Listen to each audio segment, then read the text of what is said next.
हाय, मेरा नाम आकाश चौहान है और मैं एक असिस्टेंट प्रोफेसर हूँ। इससे पहले मैं काफ़ी सारी एमएनसीज़ में एज अ सॉफ्टवेयर इंजीनियर काम कर चुका हूँ। अगर आपको सीखना है कि पाइथन के अंदर वेरिएबल कैसे बनाते हैं, वेरिएबल में जो वैल्यूज़ हैं, डिफरेंट टाइप्स के जो डेटा टाइप्स हैं वो कैसे स्टोर होते हैं, और वेरिएबल की रीअसाइनिंग कैसे करते हैं, और भी काफ़ी सारे जो कॉन्सेप्ट्स हैं वेरिएबल से रिलेटेड पाइथन में, अगर उनको आप अच्छे से समझना चाहते हैं तो आप मेरी ये वीडियो देख सकते हैं, जिसका लिंक मैं आपको आई बटन पे दे दूँगा। आज की वीडियो का ऑब्जेक्टिव है कि हम डेटा टाइप्स जितने भी वेरिएबल के अंदर स्टोर कर सकते हैं, अलग अलग डिफरेंट डेटा टाइप्स होते हैं, जैसे इंटीजर होता है, फ्लोट होता है, स्ट्रिंग होता है, तो वो कैसे मैनेज होते हैं एक वेरिएबल के अंदर। क्योंकि बाकी लैंग्वेजेस में तो हम int a equal to something करके लिख देते हैं, पाइथन में ऐसे नहीं लिखते हैं। तो एक एक करके वो सारे डेटा जो टाइप्स हैं उनको हम डिटेल में डिस्कस करेंगे। फिर एट दी एंड आपकी जो अंडरस्टैंडिंग है वो चेक करने के लिए कि आपको ये जो वीडियो है अच्छे से समझ आया या नहीं, तो हम एट दी एंड कुछ क्वेश्चंस एमसीक्यूज हैं वो भी डिस्कस करेंगे। So without wasting any time let's start. तो देखो, हमें डेटा टाइप को अगर डिटेल में समझना है तो पहले मैं आपको थोड़ा सा ब्रीफ में बताता हूँ, अदरवाइज अगर मैं थ्योरी समझाऊंगा आपको तो बहुत बोरिंग सा लगेगा। देखो, जो डेटा टाइप्स होते हैं, लेट्स से मैं बाकी लैंग्वेज में कैसे लिखता था, मैं लिखता था ए इंट ए इक्वल टू 10, ऐसे सेमीकोलन लगा देते। अब मुझे पता होता था कि ये जो ए है इसके अंदर 10 स्टोर है और ये कुछ बाइट्स कर रहा है, लेट्स से 4 बाइट्स, ठीक है। 4 बाइट्स में जाके ये स्टोर होगा, तो मुझे पता है कि भाई इसमें इसका बाइनरी बनाना बड़ा आसान है। लेकिन पाइथन में तो हम ऐसे ही नहीं लिखते, पाइथन में तो हम सीधे ए इक्वल टू 10 लिखते हैं, टाइप ही नहीं बताते। तो इसी वजह से पाइथन जो होती है वो क्या होती है, डायनेमिकली टाइप होती है। यहाँ पे लिखा भी देखिए, ये आपको समझ आना चाहिए। डायनेमिक टाइपिंग अलाउ करता है पाइथन आपको, क्योंकि आप किसी भी डेटा का टाइप नहीं बताते हो ड्यूरिंग डिक्लेरेशन और डेफिनेशन ऑफ दैट वेरिएबल, ठीक है, ये ध्यान रखिएगा। फिर पाइथन के अंदर हम म्यूटेबल और इम्यूटेबल दोनों टाइप के जो डेटा है वो बना सकते हैं, आगे देखेंगे इसका क्या मतलब होता है। बट ये बहुत इंपॉर्टेंट कॉन्सेप्ट है कि हम डेटा को चेंज कर पाएँ या ना कर पाएँ, दोनों कॉन्सेप्ट हमारे लिए इंपॉर्टेंट होते हैं। फिर उसके बाद data type of a variable also can be change unlike other languages. ये बोल रहा है कि अगर हम ये इंटीजर डिसाइड कर लिया एक लैंग्वेज ने, तो आगे जाके हम ऐसा नहीं कि ए के अंदर फ्लोट स्टोर कर पाएंगे, ऐसा होता नहीं है बाकी लैंग्वेज में। बट पाइथन आपको अलाउ करती है, पाइथन आपको बोलती है एक बार आपने ए को बोला 10 और एक बार आपने ए को बोला 12.2, चल जाता हूँ, है ना। तो वो क्यों चलता है, कैसे चलता है, ये सारी चीज़ें हम वन बाई वन देखेंगे। तो फर्स्ट लाइन क्या बोलती है, in Python a data type is a classification that specifies which type of data a variable can hold. तो बेसिकली डेटा टाइप का मतलब ही ये होता है कि अगर ए इंटीजर टाइप का हमने बताया है, तो उसमें हम इंटीजर स्टोर करें। अगर हमने एक को फ्लोट टाइप का बताया तो फ्लोट स्टोर करें। But Python dynamic type language होती है, इस वजह से यहाँ पे हम टाइप नहीं बताते हैं। वो ऑटोमेटिकली जो आपका रन टाइम इंटरप्रेटर होता है, उस लाइन को जब एग्जीक्यूट करेगा तो वो फिगर आउट कर लेगा कि राइट हैंड साइड पे जो डेटा है वो किस टाइप का डेटा है। अगर उसमें डेसिमल लग रहा है तो वो फ्लोट टाइप का है, तो खुद फिगर आउट कर लेता है। इसीलिए पाइथन को क्या बोलते हैं, डायनेमिकली टाइप्ड लैंग्वेज, ठीक है। तो ये पॉइंट्स मैंने आपको बताया। Second point is it defines a kind of operation that can be performed on the data and how the data is stored in the memory. तो डेफिनेटली अगर मेरे को पता है कि ये स्ट्रिंग है, तो अगर मैं स्ट्रिंग प्लस स्ट्रिंग करूँगा तो कॉन्केट होगी। लेकिन अगर मैं इंटीजर प्लस इंटीजर करूँगा तो वो ऐड होते हैं। तो हमारे जो डेटा के टाइप्स हैं वो अलग अलग ऑपरेशन पे अलग अलग बिहेव करते हैं। तो इसलिए पता होना ज़रूरी है कि हमारा जो डेटा है वो किस टाइप का है। तो मैं ये जो नीचे लिखे हैं ना, काफ़ी सारे डेटा टाइप्स होते हैं हमारे पास, देखिए आप वहाँ पर कौन कौन से डेटा टाइप हैं। पहला है हमारे पास numeric data type. Numeric data type जैसे ये इंटीजर हो गया, फ्लोट हो गया, complex number is also a numeric data type. Then we have string data type, as usual बाकी लैंग्वेज में भी स्ट्रिंग होता है। फिर बूलियन है, ट्रू फॉल्स स्टोर कराने के लिए हमारे पास कुछ होना चाहिए। Then we have sequence data type, ये थोड़ा सा नया सा है। यहाँ पे लिस्ट है, टपल है, ठीक है। मैं आगे जाके इसको ब्रीफली एक्सप्लेन करूँगा विद कोडिंग एग्जांपल। फिर देन वी हैव सेट, तो सेट टपल एंड लिस्ट से कैसे अलग होता है वो देखेंगे। Then we have mapping data type या डिक्शनरी जिसको हम बोलते हैं। तो अगर हमें मैपिंग करानी है की वैल्यू पे तो हम ये वाला डेटा टाइप यूज़ कर सकते हैं। Then we have none data type. तो नन पाइथन का बड़ा एक अच्छा कॉन्सेप्ट है जिसको मैं आगे जाके अच्छे से आपको समझाऊंगा। ठीक है, जैसे बाकी लैंग्वेज में नल होता है, यहाँ पे नन होता है, बट इसका मतलब कुछ और होता है, थोड़ा सा टेक्निकल डिफरेंस है दोनों में, नल और नन में। तो शुरुआत करते हैं हमारे न्यूमेरिक डेटा टाइप से। न्यूमेरिक डेटा टाइप होते हैं हमारा, या तो हमें इंटीजर बनाना हो, या फ्लोट बनाना हो, या कॉम्प्लेक्स नंबर बनाना हो। तो इंटीजर कैसे बनाते हैं, देखो बाकी लैंग्वेज में क्या लिखते थे हम, int a equal to let's say 12, ऐसे सेमीकोलन लगाते थे। तो ये जो फॉर्मेट है पाइथन में नहीं चलता, जैसे मैंने आपको पहले बताया था, क्योंकि जो हमारी पाइथन होती है वो क्या होती है, डायनेमिकली टाइप लैंग्वेज होती है। तो वो डायनेमिक टाइम पे, मतलब रन टाइम पे ही फिगर आउट कर लेगा कि ये जो 12 दिया है ये इंटीजर है या फ्लोट है, खुद से फिगर आउट कर लेगा। तो हमें ये इंटीजर लगा नहीं सकते हैं, सिंपल सा लॉजिक है। अब सेकंड क्वेश्चन माइंड में आता है, तो क्या ये सेमीकोलन लगा सकते हैं? तो याद रखिएगा, सेमीकोलन पाइथन में ऑप्शनल होता है। अगर मैं इसको चलाऊंगा तो कोड चल जाएगा, एरर नहीं देगा, ध्यान रखिएगा। लेकिन डेटा टाइप लिखना वो अलाउड नहीं है, ठीक है, दोनों में डिफरेंस है। मैं यहाँ इंटीजर नहीं लिख सकता, लेकिन सेमीकोलन लगाना या ना लगाना दैट इज ऑप्शनल। तो इन दोनों में डिफरेंस है, ठीक है। Semicolon is optional but data type हम नहीं लिख सकते। एक तो ये पॉइंट हो गया। चलिए एक चीज़ हम ये ऐसे देखते हैं कि भाई ठीक है, इंटीजर ऐसे स्टोर कराया, फ्लोट ऐसे स्टोर कराया, लेट्स से अगर मुझे इनको प्रिंट कराना है तो बेसिकली सिंपली प्रिंट स्टेटमेंट से मैंने प्रिंट करा दिया, ठीक है। अभी देखेंगे पाइथन में एक टाइप का फंक्शन होता है, जिससे हमें किसी भी डेटा का जो टाइप है वो पता करना होता है, तो हम इजीली पता कर सकते हैं। तो हम टाइप में ए का चेक कर लेते हैं, और ऐसे ही हम टाइप किसका चेक कर लेते हैं, बी का। तो हमें पता चल जाएगा कि भाई ठीक है, तो हमारा इंटीजर स्टोर हो रहा है फर्स्ट ए में, और जो बी है वो फ्लोट टाइप का है, तो हमें टाइप भी चलिए पता चल गया। ये हमें पता होना चाहिए। अच्छा मैं एक और चीज़ बताऊँ, देखियो यहाँ पे ना जुपिटर में आप कॉपी पेस्ट कर सकते हो। मैं चाहता हूँ अगर ये सेल कॉपी करें और इसी को यहाँ पे पेस्ट करें, तो ये दोबारा पेस्ट नीचे हो जाता है। मैंने क्यों किया मैं बताता हूँ कि भाई क्या पाइथन में भी नेगेटिव नंबर स्टोर होते हैं, जैसे इंटीजर के अंदर -12 स्टोर हो जाए और फ्लोट के अंदर -12.2 स्टोर हो जाए, तो यस दिस इज अलाउड। तो इसके बारे में भी आपको पता होना चाहिए कि यस जो न्यूमेरिक डेटा टाइप होते हैं उसमें हम नेगेटिव नंबर भी स्टोर करा सकते हैं, चाहे वो इंटीजर हो चाहे वो फ्लोट हो। तो चलिए अब देखते हैं कि हमारे पास कॉम्प्लेक्स नंबर भी होता है। तो कॉम्प्लेक्स नंबर क्या होता है, लाइक हम एक कोई इक्वेशन बनानी हो तो वो हम बना सकते हैं। तो उसमें एक रियल नंबर होता है, चलिए मैं बताता हूँ कैसे बनाते हैं। लेट्स से कॉम्प्लेक्स नंबर बनाना है मैंने, तो मैंने लिखा है जेड में स्टोर कराना है, एक रियल नंबर लेते हैं और एक इसमें ऐड कर देते हैं कोई variable, let's say 3j, 3i, let's say 3j कर देते हैं और प्रिंट करा देते हैं जेड को। तो हमारा कॉम्प्लेक्स नंबर भी अच्छे से काम करता है और हैंडल हो जाता है अच्छे से, ठीक है। बाकी लैंग्वेजेस में वो पूछता है आपसे जे की वैल्यू बताओ, लेकिन यहाँ पे चल जाता है कि ठीक है भाई आप इक्वेशन, क्योंकि पाइथन आगे जाके इक्वेशन सॉल्व करेगी काफ़ी ज़्यादा, तो वो चीज़ें हम कॉम्प्लेक्स नंबर को यूज़ करके ईजिली सॉल्व कर पाएंगे। तो ये सब चीज़ें थी हमारी जो फ्लोट होता है, इंट होता है या कॉम्प्लेक्स नंबर है, उसके बारे में। अच्छा ये क्वेश्चन इंटरव्यूज़ में बहुत पूछा जाता है, तो मैं आपको बताता हूँ पाइथन से रिलेटेड कि क्या हम बिल्कुल भी नहीं बता सकते पाइथन को कि ए इंटीजर ही होगा, बी फ्लोट ही होगा। तो एक ऑल्टरनेटिव वे है, बट वो डेटा टाइप डिसाइड करने का तरीका नहीं है, that is called type casting. इसका मतलब क्या होता है कि अगर मैं बोलूँ कि भैया ए के अंदर हमेशा इंटीजर ही स्टोर होगा, तो आप कुछ भी दे दो चाहे इसके अंदर, लेट्स से 12.2।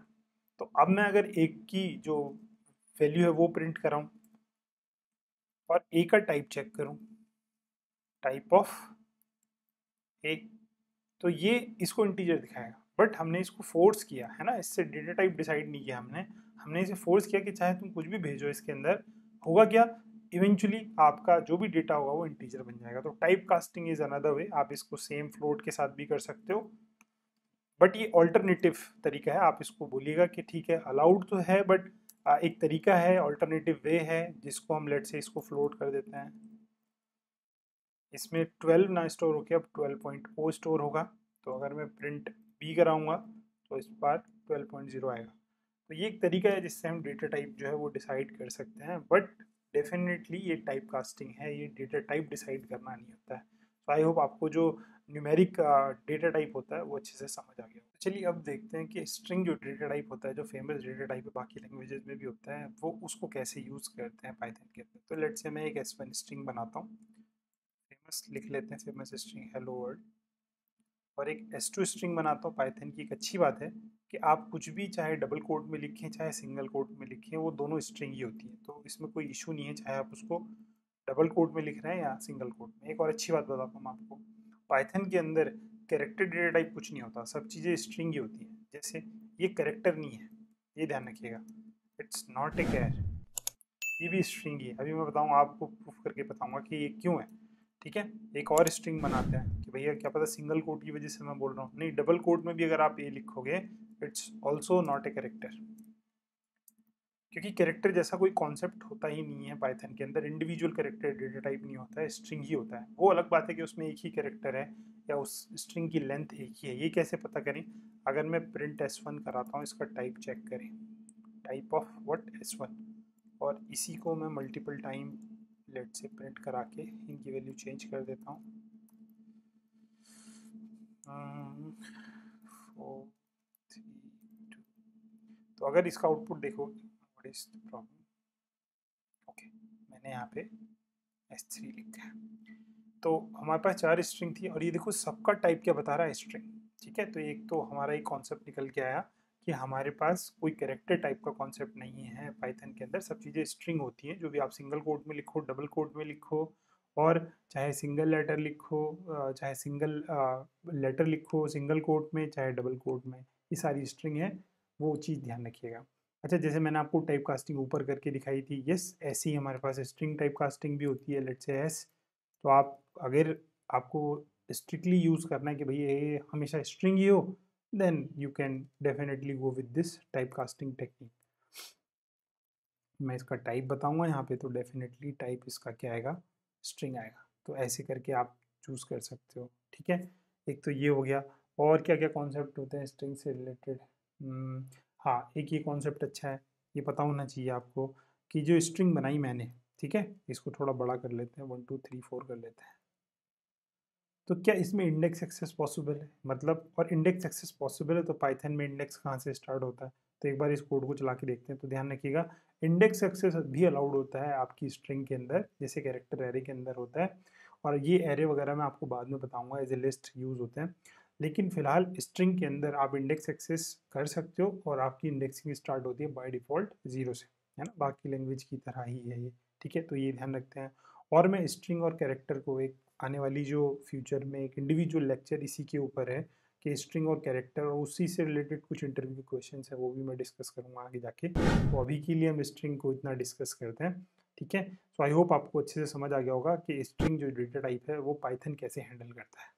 तो चलिए अब बूलियन डेटा टाइप के बारे में डिस्कस करते हैं। Boolean again true and false values होती हैं। अगर मैं यहाँ पे डिसाइड करूँ, आप एक और चीज़ ध्यान रखिएगा, बूलियन में यहाँ पे कैपिटल टी से ट्रू होता है।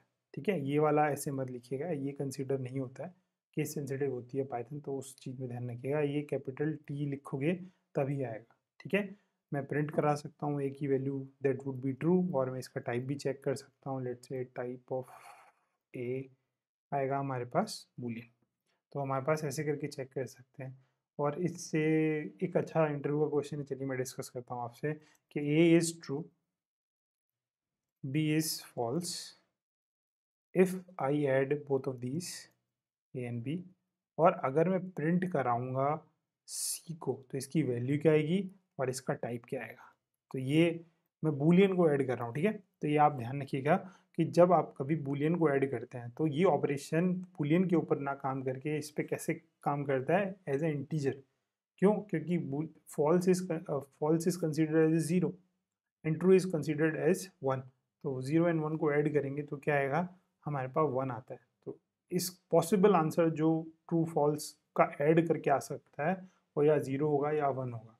बट अच्छी बात यह है, या इसको आपने ध्यान रखना है इस बात को, कि इस बार सी भले से ज़ीरो या वन ही हो सकता है, बट इसका टाइप इंटीजर होता है।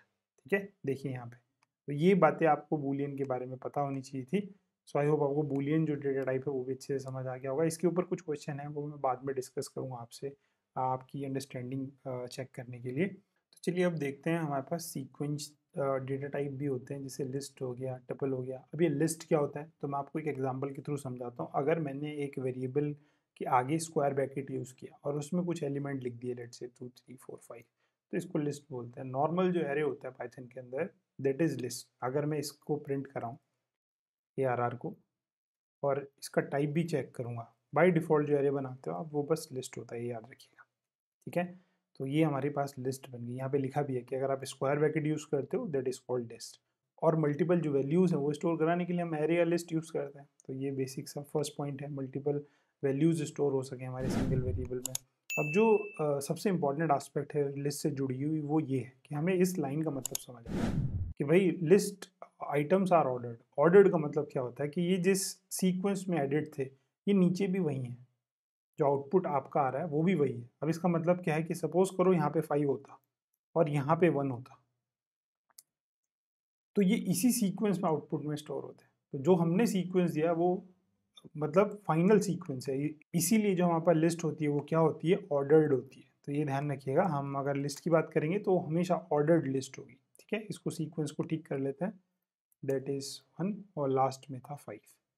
अब नेक्स्ट पे चलते हैं। ये बोल रहा है कि वो चेंजेबल होते हैं और डुप्लीकेट्स भी अलाउ करते हैं। तो मैं अगर डेफिनेटली अगर मैं इसका इंडेक्स एक्सेस करना चाहूँ तो वो भी हो जाता है, कोई इशू नहीं है। लेकिन इवन इंडेक्स एक्सेस छोड़ो आप, मैं इस इंडेक्स पे जाके कोई वैल्यू चेंज करूँ, लेट से मैं 1 था तो इसके 2 कर देता हूँ, तो दैट इज़ ऑल्सो ओके। अगर मैं यहाँ पे एरे को प्रिंट कराऊंगा ARR को, तो अपडेटेड एरे आएगा या अपडेटेड लिस्ट आएगी। तो लिस्ट चेंजेबल होती है, मतलब आप उसको चेंज कर सकते हो, ऐसा कोई इशू नहीं है। और आपने एक चीज़ और नोटिस की होगी यहाँ पे, क्या नोटिस की है, देखिए आप, कि आपका जो नंबर ऑफ एलिमेंट है अगर उसमें कोई डुप्लीकेट है भी then it is fine, duplicate रख लेता हो। जैसे आगे जाके मैं सेट डिस्कस करूंगा तो वहाँ पे डुप्लीकेट्स अलाउड नहीं होते, तो डुप्लीकेट्स आर ऑल्सो अलाउड। तो ये चीज़ ध्यान रखिएगा, हमने लिस्ट को बहुत अच्छे से समझ लिया। तो अगर आपकी ऐसी कोई रिक्वायरमेंट है जहाँ पे आपको ऑर्डर्ड डेटा चाहिए, जहाँ पे आपको चेंजेबल डेटा चाहिए, अगर आप चाहो तो चेंज कर पाओ, और आपके पास डुप्लीकेट्स अलाउड, देन आपको चूज़ करना चाहिए लिस्ट। ठीक है, ऐसे ही हमारे पास टपल होता है। टपल भी बिल्कुल लिस्ट की तरह ही होता है, बट उसमें कुछ थोड़े बहुत डिफरेंसेस होते हैं। जहाँ हमने स्क्वायर ब्रैकेट यूज़ किया था, इस बार क्या राउंड ब्रैकेट यूज़ करेंगे। देखिए यहाँ पे लिखा भी है, round brackets are use to create, okay it's not a list, इसको चेंज कर देते हैं, it is tuple. Okay, so multiple item store कराएंगे अगेन अगेन हम टपल के अंदर। चलिए पहले हम टपल बना लेते हैं, 1 2 3 4 5 3 भूल गए हम। ओके, और इसको एज यूजुअल जैसे लिस्ट को किया था वैसे ही इसको प्रिंट करा लेते हैं। इसका टाइप देख लेते हैं, टाइप ऑफ ARR, और हमारे पास ये टुपल आ जाएगा और लिप बन भी गई। अब इसमें ध्यान देने वाली बात है, इट इज़ ऑल्सो ऑर्डर्ड। ठीक है, तो हमारा ऑर्डर्ड ही है, जिस सीक्वेंस में हमने एलिमेंट ऐड किए वो ऑर्डर्ड ही। आगे जाके मैं अनऑर्डर्ड डेटा सेट पे भी आऊँगा तो आपको समझ आ जाएगा ऑर्डर्ड का क्या मतलब है। जिस सीक्वेंस में मैंने एलिमेंट ऐड किया आउटपुट में भी वही दिखा रहा है इस प्रोग्राम को, चाहे आप कितनी बार भी रन करो। फिर उसके बाद ये बोल रहा है कि ये भी डुप्लीकेट अलाउ करता है बट अनचेंजेबल होता है। इसका मतलब क्या है, जैसे मैं पहले कर रहा था ना, ये चीज़ अलाउड नहीं है। ये क्या बोल रहा है कि ARR में जाओ और 0th इंडेक्स पे जाके उसको क्या बना दो 2।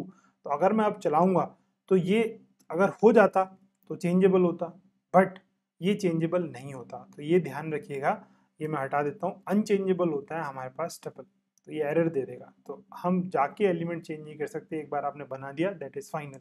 बट यस, हाँ उसमें डुप्लीकेट्स रख सकते हो आप, दैट इज फाइन। कि आप सॉरी डुप्लीकेट के लिए 6 नहीं 5 ऐड करते हैं। तो टपल के अंदर आपके पास डुप्लीकेट एलिमेंट हो सकते हैं, ऑर्डर्ड होती है जैसे लिस्ट होती है, बट हाँ एक बार आपने क्रिएट कर दी तो उसके अंदर जाके चेंज नहीं हो सकते। तो ये दो हमारे पास सीक्वेंशियल या सीक्वेंस डेटा टाइप्स अवेलेबल हैं, list and tuple. Next we have set. Okay, तो सेट के बारे में मैं आपको बताता हूँ। जैसे हमने ARR बनाया और पहले हमने लिस्ट बनाने के लिए तो स्क्वायर ब्रैकेट यूज़ किए, टपल बनाने के लिए राउंड ब्रैकेट यूज़ किए, सेट बनाने के लिए क्या यूज़ करते हैं हम, ये पैरेंथेसिस यूज़ करते हैं या फिर इसको क्लास ब्रैकेट्स भी बोलते हैं। अगेन सेम टाइप का बना लेते हैं 4 और 5। अब इसको समझने की कोशिश करते हैं। अगेन ये भी मल्टीपल वैल्यूज स्टोर करेगा बट इसके पास कैरेक्टरिस्टिक्स दूसरी होती हैं। क्या होती हैं वो देखते हैं। ये बोल रहा है कि ये अनऑर्डर्ड होता है और यूनिक एलिमेंट ही इसमें स्टोर होता है। तो मैं क्या करता हूँ, मैं जानबूझ के इसमें एक तो ऑर्डर इसका छेड़ देता हूँ। ठीक है, यहाँ पे 5 स्टोर कराते हैं और यहाँ पे 6, अगेन यहाँ पे 1। ठीक है, तो इसमें डुप्लीकेट एलिमेंट भी है, 5 2 टाइम्स है और ऑर्डर भी अलग है। अगर मैं इसको प्रिंट कराऊंगा, पहले तो ये देख लेते हैं कि ARR को प्रिंट कैसे करेगा, फिर इसका टाइप भी चेक कर लेते हैं जैसे बाकी का किया हमने, है ना। तो ये हमारे पास देखो, ध्यान से देखो, इसने अपने पास से खुद ऑर्डर बना दिया इसका, मैंने तो कुछ और दिया था इसको, और क्यों इसने ये ऑर्डर बना दिया, ये क्योंकि सेट के अंदर क्या होता है, इसको डुप्लीकेट्स को ऑटोमेटिकली डिलीट करने होते हैं। क्यों? क्योंकि इसके एलिमेंट सारे क्या होते हैं, यूनिक। तो आप ध्यान रखिएगा कि सेट के अंदर सारे एलिमेंट यूनिक होते हैं और अनऑर्डर्ड भी होती है। अनऑर्डर्ड कलेक्शन, जैसे वहां पे ऑर्डर था, जिस सीक्वेंस में मैंने दिया उसमें वही आता था, लेकिन इसमें ही नहीं आता। अच्छा, क्या यहाँ पे इंडेक्स एक्सेस अलाउड है? देख लेते हैं ARR में।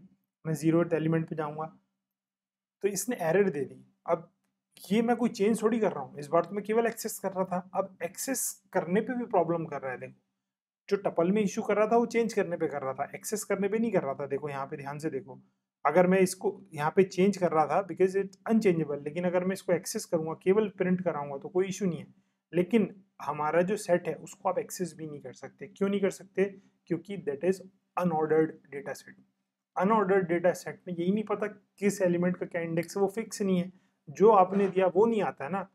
सो अनऑर्डर्ड डेटा सेट में किसी एलिमेंट का जो इंडेक्स है वो फिक्स ही नहीं है, क्योंकि वो खुद डिसाइड करता है, उसको डुप्लीकेट डिलीट करने होते हैं, वो रीऑर्डर्ड करता है अपने हिसाब से। तो वो इंडेक्स जो आपने दिया वो समझता ही नहीं है वो, इसीलिए वो आपको एक्सेस भी नहीं देता है कि सेट को आपको ऐसे एक्सेस करना है। सो ये सब कुछ था हमारा सेट के बारे में। ठीक है, तो हमने सेट पढ़ लिया। अब मैपिंग डेटा सेट के ऊपर आते हैं। मैपिंग डेटा सेट क्या होता है कि हमारा की वैल्यू पेयर होता है। अभी तक तो जो हम डेटा सेट देते आ रहे थे वो कैसा था, वो था हमारा इस टाइप का कि भाई ये लिस्ट बना दी, ये पैरेंथेसिस चेंज कर दिए। अब हम की वैल्यू पेयर की फॉर्म में डेटा देंगे। मतलब एक की अगर मैं पास करूंगा एज ए इंडेक्स तो मेरी वैल्यू आ जाएगी, एक पर्टिकुलर की एक वैल्यू होगी, की से एसोसिएटेड उसकी वैल्यू होगी, मतलब की वैल्यू पेयर में डेटा स्टोर होगा। ठीक है, दूसरा क्या है, keys should always be unique. तो इस पॉइंट को मैं आगे जाके डिस्कस करूंगा, आगे देखते हैं क्या है ये पॉइंट, अभी डिस्कस करेंगे हम। A dictionary is a collection, क्योंकि जो मैपिंग डेटा टाइप है that is called dictionary. A dictionary is a collection which is ordered, मतलब जिस ऑर्डर में आपने एलिमेंट दिए वही रहेंगे, चेंजेबल है and do not allow duplicates. तो डुप्लीकेट्स नहीं होते हैं, बट हाँ चेंजेबल होता है। तो मैं आपको बना के दिखाता हूँ कि डिक्शनरी कैसे बनाते हैं। सो लेट्स से एक वेरिएबल लेते हैं dix1 और स्टार्ट करते हैं क्लास पैरेंथेसिस से, लेकिन यहाँ पे की वैल्यू पे जाएंगे। तो लेट से मैं चाहता हूँ ब्रांड बनाऊँ मैं कोई, और यहाँ पे हमने कॉलन यूज़ करना है। तो लेट से मैंने ब्रांड ले ली फोर्ड, फिर यहाँ पे हम कॉमा लगा सकते हैं। ठीक है, क्योंकि मुझे की वैल्यू पेयर में एलिमेंट देना है। ये फर्स्ट एलिमेंट हो गया। दूसरा, लेट से मैं मॉडल यूज़ करना चाहता हूँ। लेट से मॉडल इज़ लाइक 1994, 1995 रख लेते हैं, फिर कॉमा लगा देते हैं। फिर हम लेट से थर्ड रख लेते हैं प्राइस, आगे इसकी वैल्यू रख लेते हैं 20,000। ओके, और इसको प्रिंट कराने की कोशिश करते हैं DICT1, और इसका टाइप भी एक बार देख लेते हैं कि हमने सही बनाई है नहीं, DICT1। तो ऐसे करके हम डिक्शनरी बना सकते हैं। अब देखो ये जो है ना, ये की है, अगर मैं इस की को दूंगा, कहाँ पे दूंगा, देखो ऐसे करके अगर मैं इस की को पास करूँ DICT1 के अंदर, यहाँ पे, ठीक है, पहले इसको चलाते हैं फिर इसका सही तरीका देखेंगे। तो ये बोल रहा है कि ब्रांड इज नॉट डिफाइंड, तो आपने ब्रांड नहीं देना है, बेसिकली जो एग्जैक्ट की है स्ट्रिंग में ली है तो स्ट्रिंग में दो ना उसको। तो वो फोर्ड दे रहा है कि भाई ब्रांड हमारी फोर्ड है। ऐसे करके हम इंडेक्स एक्सेस कर सकते हैं। वो बोल रहा है कि चेंजेबल है, तो इसका मतलब क्या है कि अगर मैं ब्रांड इक्वल टू कुछ और रख लेते हैं, लेट से ब्रांड की वैल्यू चेंज कर देते हैं, लेट से मैं मारुति कर देते हैं इसको, मारुति। ओके, एंड फिर उसके बाद डिक्शनरी को प्रिंट कराते हैं DICT1, क्योंकि इट्स चेंजेबल तो वो होनी चाहिए। तो हमारी ब्रांड चेंज हो गई, दैट इज मारुति। ठीक है, तो चेंजेबल है और डुप्लीकेट्स अलाउड नहीं करता है। ऑर्डर्ड है, जिस ऑर्डर में हमने देखिए वही ऑर्डर आ रहा है। और देखिए यहाँ पे लिखा है डजंट अलाउ डुप्लीकेट्स, तो डुप्लीकेट अलाउ नहीं करते। इसका क्या मतलब है? इसका मतलब ये है कि अगर मैं एक दूसरी डिक्शनरी बनाऊँ, देखो यहाँ पे ध्यान से सेल ऐड करते हैं, और इसमें मैं दोबारा से ये प्राइस वाला जो है वो दोबारा लिख लेता हूँ, और इस बार इसको 30,000 कर देता हूँ, और मैं इस डिक्शनरी को प्रिंट कराता हूँ, लेट्स से DICT1 ऐसे करके।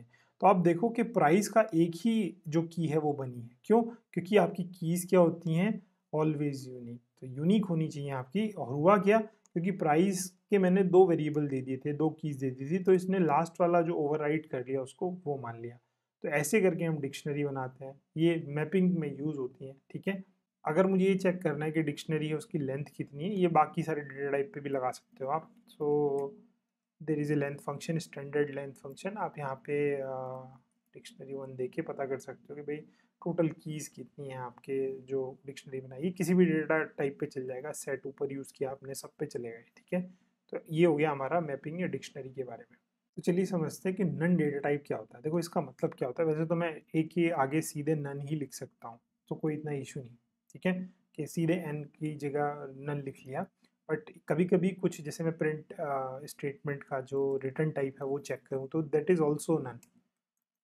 कुछ प्रिंट रिटर्न नहीं करता, इन दोनों का टाइप चेक करेंगे, दोनों का नन आएगा, ठीक है।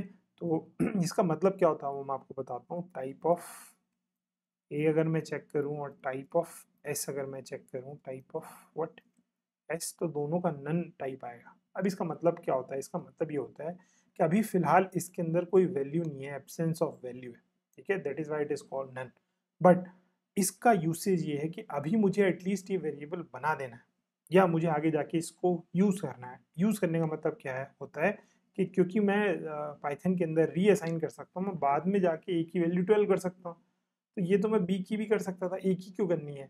तो फिलहाल जनरली जो हम नन टाइप के जो हमारे डेटा टाइप होते हैं उनमें जनरली हम वैल्यूज स्टोर नहीं करते हैं, वो हम बनाते हैं कि आगे जाके हम किसी क्लास का ऑब्जेक्ट स्टोर कर पाएंगे। तो आगे जाके जब हम ऊप्स के बारे में पढ़ेंगे तो हम क्लास ऑब्जेक्ट पढ़ेंगे और फिर नन जो ऑब्जेक्ट है उसको और अच्छे से यूज़ करना सीखेंगे। तो अभी फिलहाल के लिए आप ये समझ लीजिए कि नन बेसिकली कोई वैल्यू नहीं होती है। अगर मैं प्रिंट कराऊंगा नन को, देखो यहाँ पे ए को मैंने प्रिंट कराया, दैट इज नन। यहाँ पे देखिए नन टाइप आ रहा है, what is that, a is none, s is hello, what is that, okay. So so as you can see यहाँ पे एस पहले हेलो प्रिंट करा रहा है, फिर मैंने टाइप चेक किया ए का, और मैं अगर ए को यहाँ पे प्रिंट करके दिखाऊंगा आपको तो देखिए यहाँ पे नन आ जाएगा, ठीक है। तो नन कोई वैल्यू नहीं होती, मतलब इस वेरिएबल में कोई वैल्यू नहीं है, और इन फ्यूचर में आगे जाके किसी न किसी क्लास का ऑब्जेक्ट इसमें स्टोर कराने वाला हूँ। बट फिलहाल मैंने डिक्लेयर कर दिया कि हाँ हाँ ये वेरिएबल मुझे चाहिए, मैंने रिजर्व कर दिया, that is none. So this is all about none data type. चलिए इंटरव्यूज में पूछा जाता है कि भाई ठीक है हमारे पास पाइथन के अंदर काफ़ी सारे डेटा टाइप आपने बता दिए, लेकिन इनमें से म्यूटेबल कौन है और इम्यूटेबल कौन है।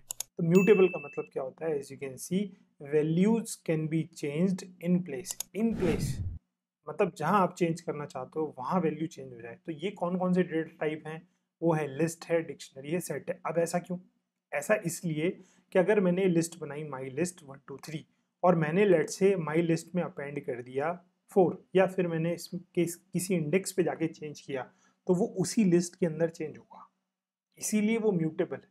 अगर एक नई लिस्ट बनती एलिमेंट ऐड करने या रिमूव करने के बाद, तो वो हमारा इम्यूटेबल डेटा टाइप होता है, जो कि हम बाद में पढ़ने वाले हैं। स्ट्रिंग, टपल, ये सारे जो होते हैं ये इम्यूटेबल होते हैं। अगर आपने उसमें कुछ चेंजेस किए तो एक नई स्ट्रिंग बन जाती है, नया टपल बन जाता है। फिलहाल के लिए डिक्शनरी हो या सेट हो या लिस्ट हो, उसमें जब भी आप कुछ चेंज करोगे, जैसे मैंने यहाँ पे देखिए जाके चेंज कर दिया डिक्शनरी में इन प्लेस, सो जहाँ भी आपका डेटा टाइप लिखा है म्यूटेबल है वो, तो उसके वो सारे डेटा टाइप क्या हैं कि वो समय के साथ चेंज कर सकते हो आप अकॉर्डिंग टू योर नीड, और इन प्लेस कर सकते हो। कोई नया डेटा नहीं बनेगा, जैसे हमारा स्ट्रिंग के बारे में हम डिस्कस करेंगे अभी, तब देखिएगा।